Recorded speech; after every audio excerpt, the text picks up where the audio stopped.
باللہ من الشیطان الرجیم بسم اللہ الرحمن الرحیم۔ موجود سامعین، تجلی قرآن کے ساتھ میں آپ کا ہوسٹ سید احمد علی آپ کو خوش آمدید ہے۔ کیونکہ عید الاضحیٰ کی آمد ہے، اسی سلسلہ میں جو مسائل ہیں اس پہ ڈسکس کرنے کے لیے ہمارے ساتھ سید عتیق شاہ صاحب تشریف فرما ہیں۔ میں آپ کو خوش آمدید ہے۔ شاہ صاحب، سب سے پہلے بتائیے گا کہ قربانی کا مقصد کیا ہے؟ بسم اللہ الرحمن الرحیم۔ شاہ صاحب بہت شکریہ، آپ نے مجھ ناچیز کو موقع دیا۔ میں دعا گو ہوں کہ آپ کا جو چینل ہے اللہ تعالیٰ اس کے اندر برکت عطا فرمائے۔ جی، پہلا جو آپ کا سوال ہے قربانی کا مقصد کیا ہے، اس کے بارے میں چند گزارشات آپ سے ضرور کروں گا اور اپنے سننے والوں کے لیے بھی۔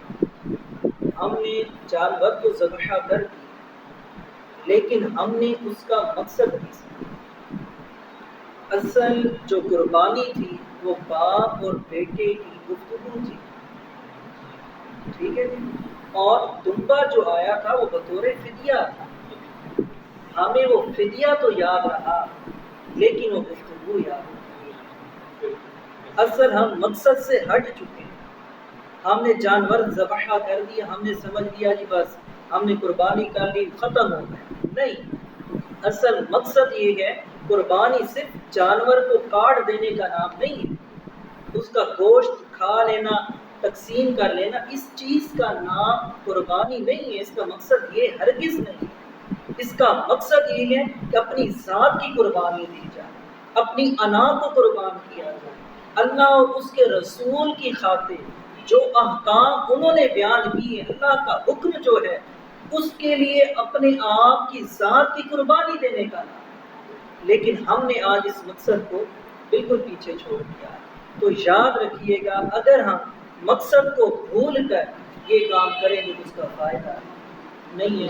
اس لیے ہمیں اس مقصد کو سمجھنا پڑے گا، باپ بیٹے کی گفتگو کو اٹھا کر پڑھنا پڑے گا، اس سے سیکھنا پڑے گا بھئی اصل مقصد کیا تھا۔ اصل مقصد جو تھا وہ یہ تھا اللہ راضی ہو جائے، لیکن آج ہم نے قربانی کا مقصد کیا رکھا؟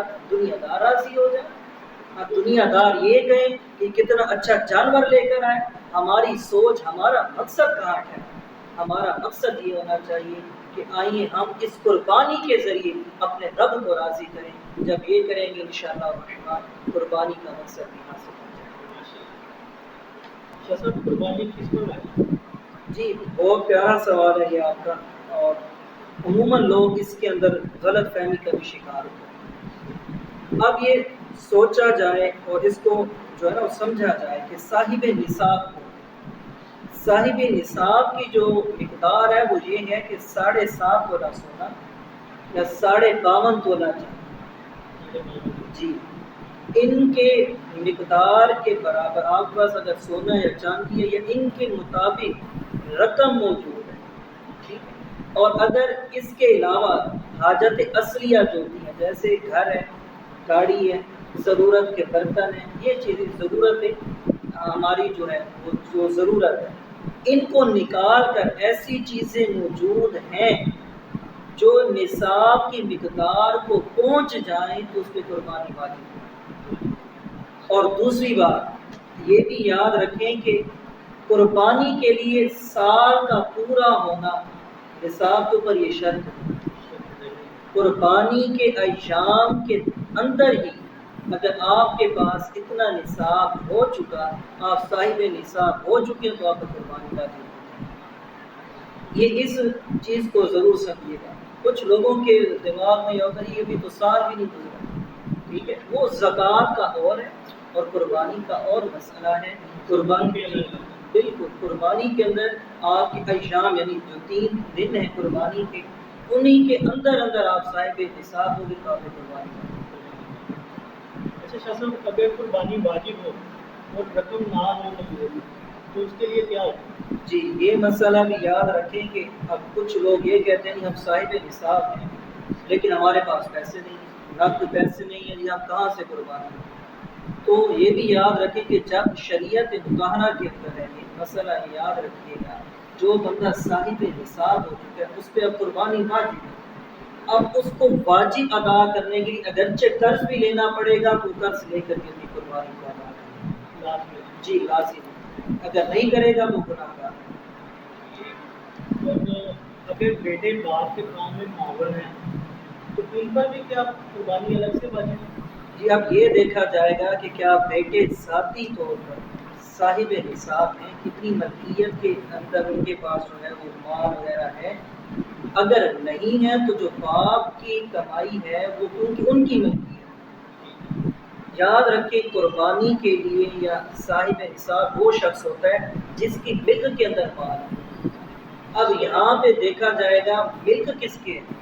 وہ والد صاحب، کیونکہ ملکیت والد صاحب کے ہے، لہٰذا اس وجہ سے والد پر قربانی ہوگی، اولاد پر قربانی نہیں ہوگی. کیونکہ وہ اولاد کی ملکیت نہیں ہے. جی ہاں. اب وہ مال جو آپ کی ملکیت میں ہو تب آپ صاحب نصاب. کیونکہ اولاد کسی بھی طرح معاون نہیں ہے وہ بھی کرے الگ سے. جی نہیں بالکل صحیح. وہ اس صورت میں نے آپ کو بتا دیا کہ اگر اولاد کے بعد ساتھی اتنا مال ہے، اتنا یعنی کہ پیسہ سونا چاندی وغیرہ یا حاجت اشیاء کے علاوہ چیزیں موجود ہیں جو نصاب تک پہنچ جاتی ہیں پھر ان سے قربانی، یعنی ان کا جو اپنا ذاتی مال ہے، یہ ذاتی مال نہیں، یہ تو والد کا، یہ بطور معاون کام کرتے ہیں، تو لہٰذا اس وجہ سے ان پہ قربانی نہیں. اچھا شاہ صاحب آخری کوشچن ہے ہمارا، قربانی اپنی استطاعت کے مطابق کرنی چاہیے یا بڑھ چڑھ کے کرنی چاہیے؟ جی بالکل. شریعت کے اندر بھی یہ چیز یاد رکھیں کہ اللہ رب العزت نے اسلام کے اندر آسانی پیدا کی، لیکن ہمارے اندر ایک عجیب سا معاملہ ہے کہ ہم کہتے ہیں اس نے 2 لاکھ کا بکرا لیا ہے، ہم 4 لاکھ سے، اس نے کہا اتنے کے لیے تو ہم اتنے کے لیے. یاد رکھیں کہ اپنے آپ کو تکلیف میں ڈالنا یہ بھی جائز ہے. جتنی استطاعت ہے آپ کے پاس، جتنا کر سکتے ہیں آپ 50,000 کا جانور لے سکتے ہیں، آپ 50,000 کا. یہ نہیں کہ آپ قرض اٹھائیں نہیں میں 1 لاکھ کا ہی لوں گا کیوں جی اس نے لیا. تو یہ میں نے ابھی آپ کو مقصد بتایا تھا کہ ہم جہاں پہ جانور کے گلے پہ چھری پھیرتے ہیں وہاں پہ اپنے نفس پر بھی چھری پھیرتے ہیں.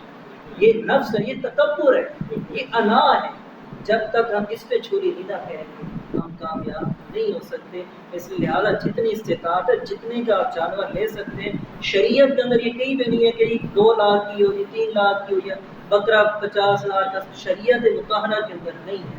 جو آپ اپنی آسانی سے استطاعت کے مطابق لے سکتے ہیں وہ آپ شریعت نے یعنی کہ کوئی بھی حد مقرر نہیں کی. جی بالکل ہی وہ کسی بھی وہاں ہے. جی شریعت کے اندر جانوروں کی جو معیار ہے وہ عمروں کا، قیمتوں کا، ٹھیک ہے. پھر وہ یوں کیا ہے پائے جائیں تو جانور کی قربانی نہیں ہوتی. ان 2 چیزوں کے اوپر شریعت نے کہا ہے، نہ کہ قربانی کی آپ کو یہ مقدار بتائیے کہ 3 لاکھ کا ہو، 4 لاکھ کا ہو، 50,000 کا ہو. ایسا ہرگز نہیں ہے.